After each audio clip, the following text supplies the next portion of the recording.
What's up, y'all? It's NyNy checking in with episode 6, and I'm here with DJ Moneygud. How you feeling today? What's going on, Miss NyNy? How you feeling, girl? I'm good. What about you? I'm good, man. Word on the street is it's your birthday week. You know what I'm saying? So I had to clear my schedule, and I had to block out everybody else that you thought about bringing so I could be here for your special day.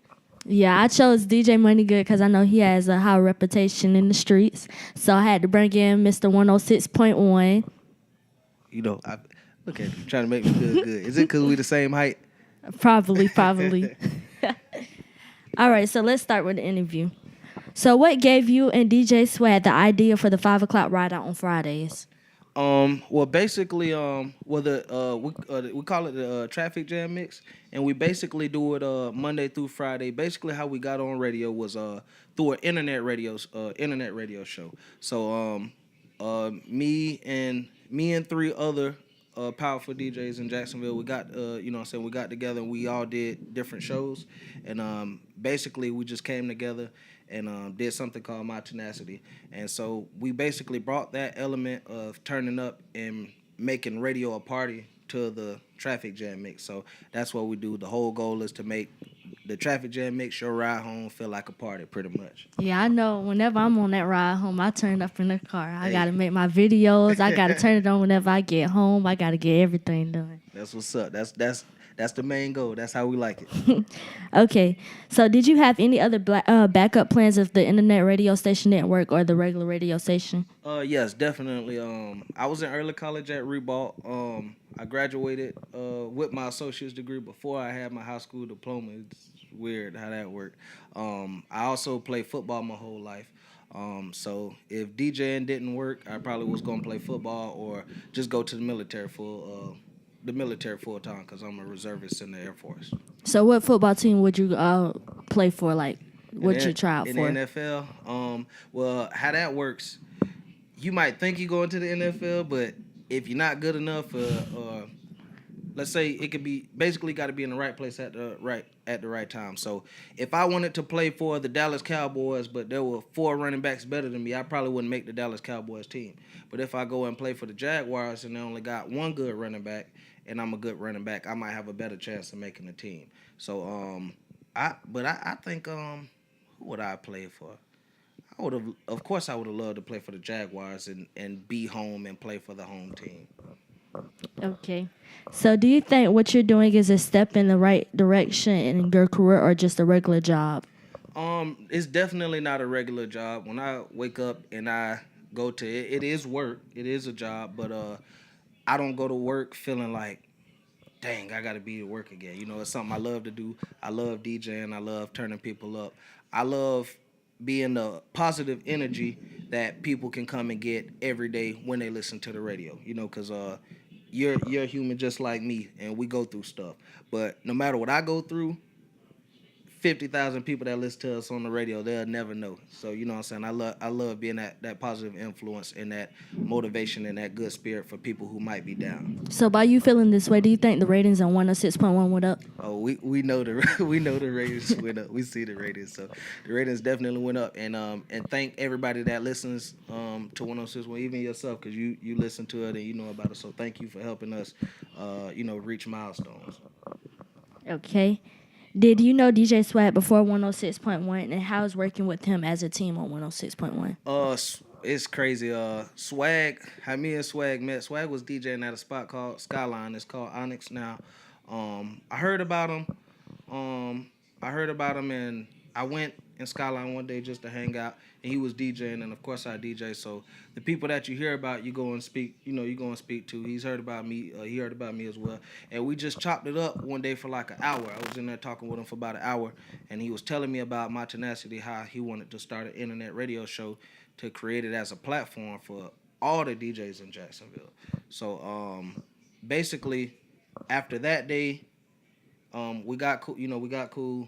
We decided to just go with 4 DJs in the city to start My Tenacity, and us doing our show for a year straight together. We did 2 shows every week together, and we just made a bond, you know. So now he's not my friend. He's not a DJ homeboy. He's actually my big brother, like a big brother that I never had. Like we homeboys. If I need $4,000 and he got it $4,000 extra dollars, he gonna give me that money, so I'm straight. Okay, so whenever I first met you, I remember you mentioning you and DJ Swag started the radio station. So can you get more in depth with it? As far as how we got into it. Yeah, like the other two DJs who were Okay, involved in. the other two DJs were our homies, and they are brothers too. DJ Shab and DJ Bird Sanchez. I don't know if if you do look around and see, Swag is doing really big things. Shab is doing really big things, and Bird is doing really big things, and we're all still doing really big things. We're all still working. We're all still relevant DJs in and out the city. So and we still cool. All of us are still cool. We all still work together to this day. Okay. So what haven't you accomplished that you're still trying to accomplish to this day? National syndication. We want to be. I know a lot of people hear about the Breakfast Club and stuff like that. I stay up hours. I study the Breakfast Club. I study a bunch of different radio personalities, and just see what they're doing that is making them big. Seeing what they're doing aside of the market that they're in. They're in bigger markets. What I'm saying, New York and Cali and stuff like that. But I pretty much just do my homework and practice to be a nationally syndicated radio personality. Okay, so I know that you were at Highlands for their formal and Reebok for their prom. Mm-hmm. So how many proms and formals did you do all together? Oh wow. Just this year? Yeah, in Jacksonville. In Jacksonville, I did. Jacksonville, how many did I do this year? Lord. I want to say I did not Jackson. I did Reebok. I did Highlands. I feel like I did another one, but I can't think. I know I did Reebok Senior Week. The cool thing about both of those events, I actually went to both of those schools. Like I said, I went to Reebok and I also went to Highlands. So I've always been a good student in school, and I maintain my relationships. No matter how old I get. I also coach football at Highlands too, so that's still a relationship that I have with Highlands. Oh yeah, I also seen a video with you and a Highlands student. You said, "Oh, there go little TJ." So, do you personally know him, or you just met him that night? Yeah, TJ is one of my athletes. He's an 8th grader. He's going to high school next year. I'm gonna miss my little dog.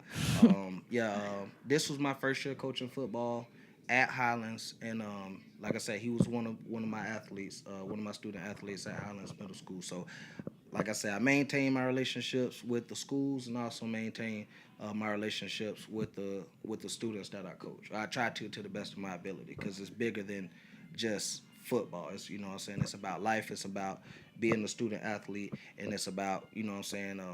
Some of those kids, they don't have father figures or male figures. So I take it upon myself to be that as much as I can. What I'm saying. So it's like I said, it's bigger than football. It's about the relationship to me. So how was the experience working as a football coach at Highlands for the first year? Oh man, it was amazing. Especially like I said, I played football at Highlands as well. So my football reputation at Highlands was really good. So one of my coaches, he was the athletic director, and I expressed my interest to my head football coach when I played, Coach Ricky Richardson, and he kind of he opened up a door for me, and for that I'm forever grateful. Like I say, because being around young men, some of them are troubled. Some of them short, some of them hide it better than others. But just being around a group of young men that want to do something for themselves, and in order to play football, you have to have some type of grades. You got to have decent grades. So these kids also have decent grades. So, but it's amazing. It's nothing that you can. It's nothing that can beat it. Nothing that you can beat. It's like having a team full of little brothers, and I was the youngest coach. So, like, just being around all the little guys, knowing the lingo and stuff, it's really cool. So what position did you play in high school and middle school? In middle school, I played middle linebacker. That's when I was bigger than a lot of people. And then in high school, I stopped growing, so I played slot receiver and running back. So that's what I play. I also play kick return, punt return, some of everything. I just never played quarterback and never played any type of line. So was football the only sport that you were interested in or played? Football is my first love. aside of my mama. But yeah, football. I love football. Also, I ran track in middle school. I didn't run it in high school because I felt like I was faster than everybody. Um, but yeah, I love football. I could never play basketball. I can't dribble. I can't shoot. So I didn't play basketball. Okay. What was the biggest thing you had to sacrifice to become as successful as you are today? Ooh, oh man. Well, I guess what did I have to sacrifice? I guess that's a good question, girl. Hey, that's a good question. Man, I guess I guess pretty much sleep, and I'll tell you a quick story about me and my dad. My dad's my hero. He's my role model. I have a really good relationship with my dad. So coming out of high school, I had a couple different schools outside of Florida I could have went to. My dad told me, I don't mean to put y'all, Dad. My dad told me I couldn't leave Florida to play football because my sister got a basketball scholarship. She left the state, and she decided, well, it basically cost him more money. So he was like, take your take your in-state scholarship, go to school and walk on and play football at Florida A&M. I listened to my dad. I got to FAMU. I decided I didn't want to play football anymore. And then regretted it because I lost my love for the game of football. I felt like had I did what I wanted to do, I'd probably be playing I'd probably be playing in the NFL right now. That's how I personally feel. I don't know, guys playing could have been different for me, but I felt like that's what would have been going on. But I said all that basically to say I decided when I decided I wanted to be a DJ, and he told me don't do it. I still did it. I chased my dream. I stayed up late night practicing. I used to practice DJing from 10 at night to 2 in the morning at the house, like I was in the club before I even got in clubs and stuff like that. So just a lot of different stuff like that. Dealing with people who don't believe in you, losing friends, your friends not supporting you. It's a lot of different stuff that you go through, but you know what I'm saying? You gotta be built for it. If you want to do it, you gotta be built for it. So I know Barack Obama had to end a relationship in order to get to the point he wants to be. So did you have to end in a relationship? I do it to this day. In any relationship that isn't beneficial. If it isn't a healthy relationship, if people are toxic and they're around you, it's some advice I give you: get them away from you and get them away from you fast, because that poison, that evil. You know what I'm saying? It'll slowly seep off into you. You know what I'm saying? So, but it's a part of life. You know what I'm saying? You learn, and you learn from it. And once it happened once, you try not to let it happen again. So, Okay. What advice would you give those who want to follow their dreams? Chase it and embrace it. If it's something that you want to do, nobody would truly understand your vision except for you. So, for example, I did something called Adult Prom last year. That was my vision. That's something that was a goal I set for myself, and I did it. I made it happen. So, DJing, being a radio DJ, actually anything DJing wise that I set for myself. I set goals for myself all the time. I set goals and I crush them. And that's what you want to do. Don't let anybody tell you that. Don't let anybody tell you that you can't achieve your goal or you can't do whatever it is that you want to do, because there's a reason that you want to do it. You know what I'm saying? It doesn't matter if a million people doubt you. If you believe in yourself, then you're gonna always win. So I know you just said something about the adult prom. So was it for adults who didn't have the opportunity to go to prom? Yeah, either for adults who didn't get a chance to go to prom, or adults who might have a significant other, and you know what I'm saying, they might not club a lot, but they want to come out to something and get dressed with their significant other or even their friend, you know what I'm saying, something like that. Just basically a formal event. People get dressed up and get fly. We'll be doing it annually. Got a little had a little hiccup in the road. Little hiccup in the road for this year, but we're still working and possibly will have it done this year. Okay.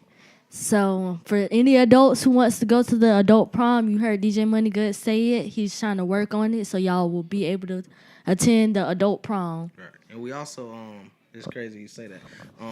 think about. What do you think about this? Give me your opinion. Just think about doing something like the adult prom, but for teens. For different high schools.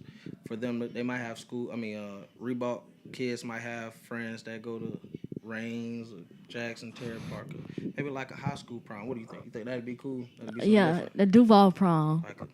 That'd be cool. Duval Prom and let the high schoolers come together and do it. Okay. Yeah, because I know at my school, and like whenever I was in middle school, at my school, we got mad because we couldn't take like friends from other schools. So we was just sitting there with the same people that we see every day. But I feel like if we do actually come together and put the idea, we can make something happen. Okay. All right, we'll say no more. Y'all know y'all heard it first. Got the tea. So we have DJ Moneygud here, who just gave y'all the birthday edition for this week. June 15th is a show. I'm not doing no interviews June 15th, but y'all just know it's the show. And DJ Moneygud was my guest for today. Thank y'all. Where my tea at? I need my tea. Oh. Go buy your 100% Holly barbecue. Do you want to answer the question? What? Somebody asked a question? You have a mind on that? Somebody said, why trash? Why is it trash? Why is it trash now? You still alive? Why is it trash now? I mean, old music. All the old music. Oh yeah, we trying to get NBA YoungBoy on there, Mo Kodak Black. Well, We're trying to get all the young artists on there. I know. Let's see, NBA YoungBoy. Well, I put it to you like this: a lot of people don't understand radio. You have to understand radio to understand radio. So we don't pick any songs that go on the radio. On our Traffic Jam mix, you hear NBA YoungBoy, you hear Kodak. That's because we control those songs. The songs that you hear every minute on the hour, we don't control those songs. So if we not playing what you like specifically, hey, sorry. Someone just made a suggestion saying that you should let teen DJs do the teen prom. How do you feel about that? Oh yeah, I agree. Have a problem with it. I don't think the only issue is I don't think there are that many teen DJs. I don't think there are that many teen DJs. All the young DJs that I know are like at least 20. If there are any DJs between 15 and 19, let me know. I mean, I'd be cool with that, and that'd definitely be something to set up. And I think that'd be have cool. like an hour block or whatever. Yeah, however they want to do it. I don't get it. I don't get any. I don't get anything off of DJing. DJing for teens. It's cool. It's fun. It gives me a rush. But like I said, I'm not doing it for me. I'm doing it for, like I said, for the teens. If I was to do it. Someone named Breezy said my brother is a DJ and he's 19. Okay. Someone else also said Nick LA. Is that a DJ? And then DJ Nick, DJ Nick. who goes to Lee. He goes to Lee. Okay. He's also a DJ. He's in the 12th or 11th grade. 12. DJ Nick. LA Okay. Nick. Okay. LA Nick. Lil Nick. Okay. Lil Nick. Okay. Also, don't forget for the local rappers who are trying to get their song on the radio, they are having a competition. Visit Power 106.1 website. Okay, someone just said, I feel that you should play local artists such as Papa, Young and Ace, just to name a few, to get them a little fame. Okay, well, we play a lot of local music. The only, for example, there's nobody playing more Osiris than we're playing. There's nobody playing. Actually, it's a whole bunch of different artists. I actually reached out to Lil Papa. Shout out Lil Papa. He's even a witness to me asking him for the clean record. So Lil Papa's in the process of sending me some clean music. Who else? You say Young and Ace. I actually reached out to Young and Ace's manager as well for clean music. So I'll be honest, some artists they don't have the clean music right then and there, so they have to clean it up. And I can't play dirty music on the radio. You can't do it. But there are a lot of artists that I have played, and then a lot of you artists, let's just be honest, y'all don't take your craft seriously. You don't have your music mixed. You don't have it mastered. You don't know what a service pack is. You just think somebody's supposed to just give you a handout. It don't work like that in this industry. It's never gonna work like that. That's the honest truth. Some people need to hear the God honest truth. So Y'all listening to what's going on. right, If you want it, you go for it. tell you. Gotta reach it.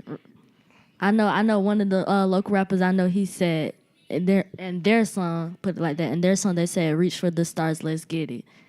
So But, hey, best thing to do. And as far as you keep reaching for the stars. You keep doing your thing because this is awesome. This is amazing that you're doing this at a young age. The sky is the limit for you. If I would have knew that this was my passion at your age, and I would have chased it like how you chased it, you're gonna be a monster. You're gonna be a monster, and all you're doing is setting yourself up for abundant success in the future. So you keep doing your thing, my young black sister. Hey, you're gonna win. If you need anything from me, I got you. I'm equipment, whatever. You just let me know. All right. Any resources or any When I had you say that, yeah. No. I'm serious. You know what I'm saying? I'm serious. As far as like resources, if it's anybody that you feel like I can get in contact with that you might have trouble getting in contact with, let me know so I can get you in contact with them. I don't know everybody. I don't know Diddy and stuff like that. But you know what I'm saying? But the people that I do know that I can get you in contact with, I have no issue letting them know about NyNy's tea. Because everybody got to get the tea. don't forget they're also willing to promote your business. That's also on 106.1's website. Yeah, man. So, yeah.